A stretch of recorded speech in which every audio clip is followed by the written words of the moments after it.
Are you alright? We need to move. You don't have to tell me twice. Escort secured. Ah! Go! I don't like this. I don't like any of this. Ariel!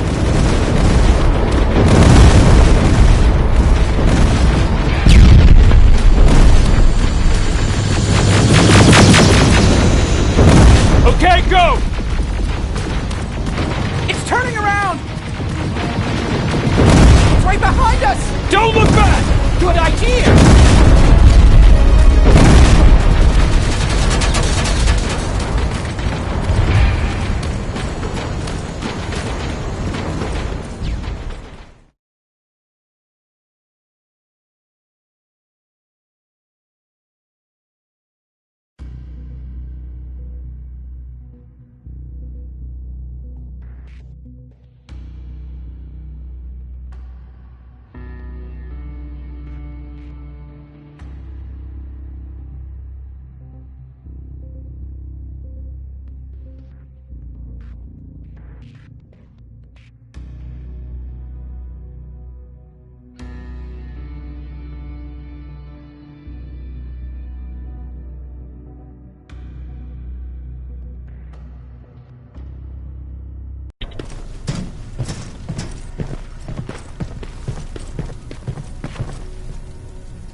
You go talk to Commander Baron. I've had enough excitement for one day.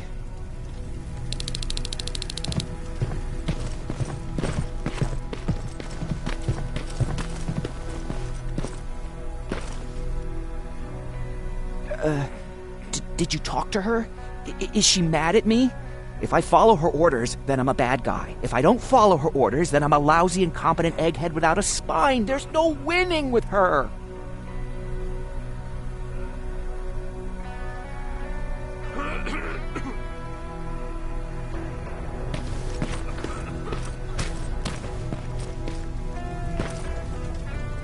Hey, glad to see you alive.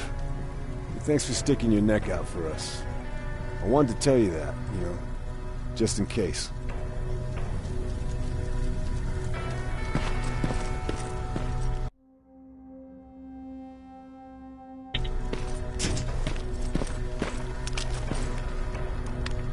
Wasn't expecting to find you here.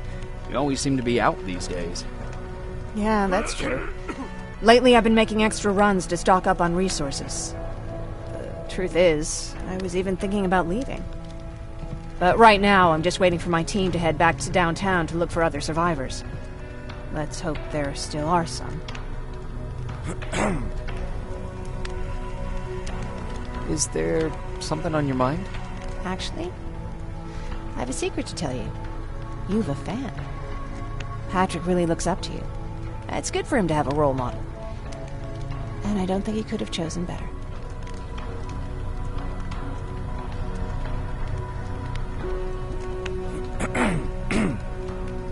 Thank you. It means a lot. Are you kidding? It's the least I can do for helping us all this time. If you hadn't found us back in Pasadena, I don't know what would have happened. Well, actually I do.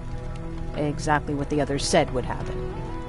People were talking about the Annihilation Line months before it came. My father, of course, tried to turn it all into a joke.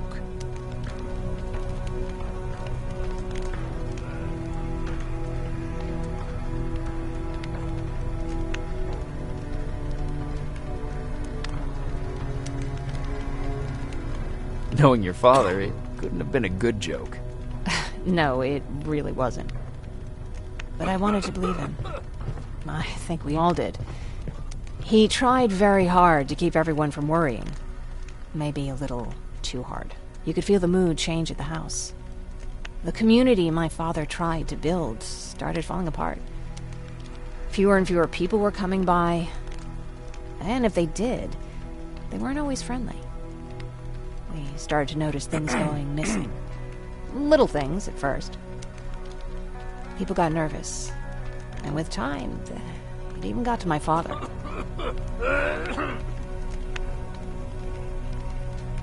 Did it ever get to you? Of course it did. For the first time in my life, there were only the three of us at the house. After a while, my father changed the sign from welcome to beware. He put a lock on the door and started carrying a shotgun. I didn't even know he owned a gun. He always said he didn't believe in them. I wanted us to leave our house and run, but he didn't want to listen. Said it was the only place he could keep us safe. Thanks for letting me spill my guts like that.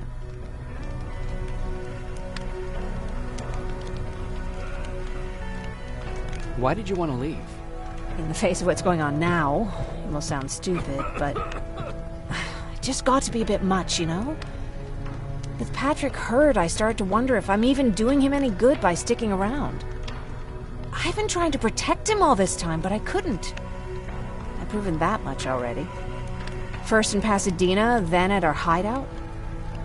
I was thinking that maybe he'd be safer here at the shelter. But don't worry, I've changed my mind since. I see that Patrick's doing better. He is.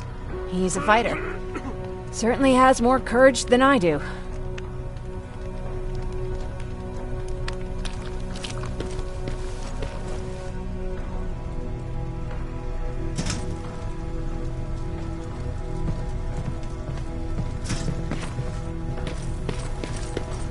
Stay still. Don't move. Thanks for getting us out of there, Sergeant. What's up? I know you're busy, but I found something. Something I think you'll like. A tape from back in the day. I want to play it for you, but my boombox is busted, so if you're out there and find one that works, bring it to me, okay? Can't you ask Jennifer or one of the other scavengers for help? I already did, but they couldn't find anything. Just think about it, okay?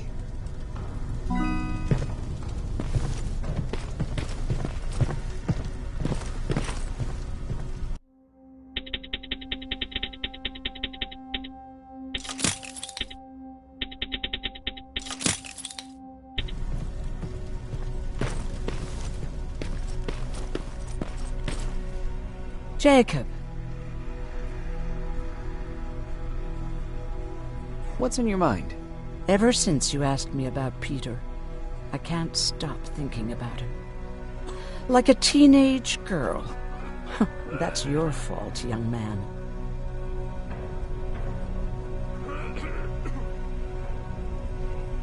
Are you thinking about anything in particular? About the day we first met. It was long before Judgment Day. I was getting coffee on my way to school. I noticed him because he was buying tea in a coffee shop. I don't know why, but that made me smile. Maybe it's stupid. Maybe I should stop thinking about him. He's probably dead by now. God knows he can't take care of himself. Do you want to find him? Sometimes I think I should drop everything and go. I would get an earful from Baron, but she's nothing I can't handle. Anyway, what I didn't tell you before is that during Judgment Day, I lost a child. Our child. I don't know if it would have happened anyway, but I like to blame the machines for that. I think that Peter felt with Taylor we were given a second chance. God, he's still out there waiting for me, isn't he? Probably sitting in his rocking chair back in our house in Hollywood Hills. Oh, where the hell are you, Peter? How are the wounded doing? The few that came back, they're doing fine. We patched them up, and at this point we're just sitting and waiting.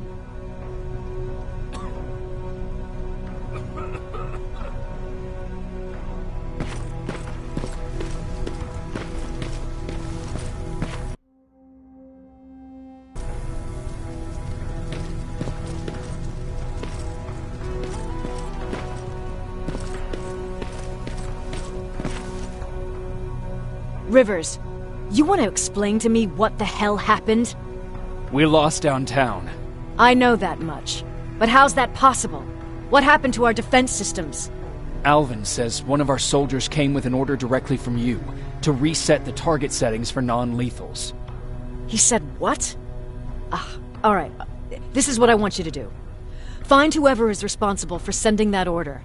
All the messengers have GPS tracking, so we're keeping tabs on their location. Find them and bring them to me. Understood. And Rivers, despite what I might say about our resident egghead, I truly have a hard time believing that my men are incompetent. So expect the unexpected. And you know what I mean by that. Do you think the infiltrator's back? We won't be sure until you find those messengers and confirm my suspicion. As soon as you know what's going on, radio me.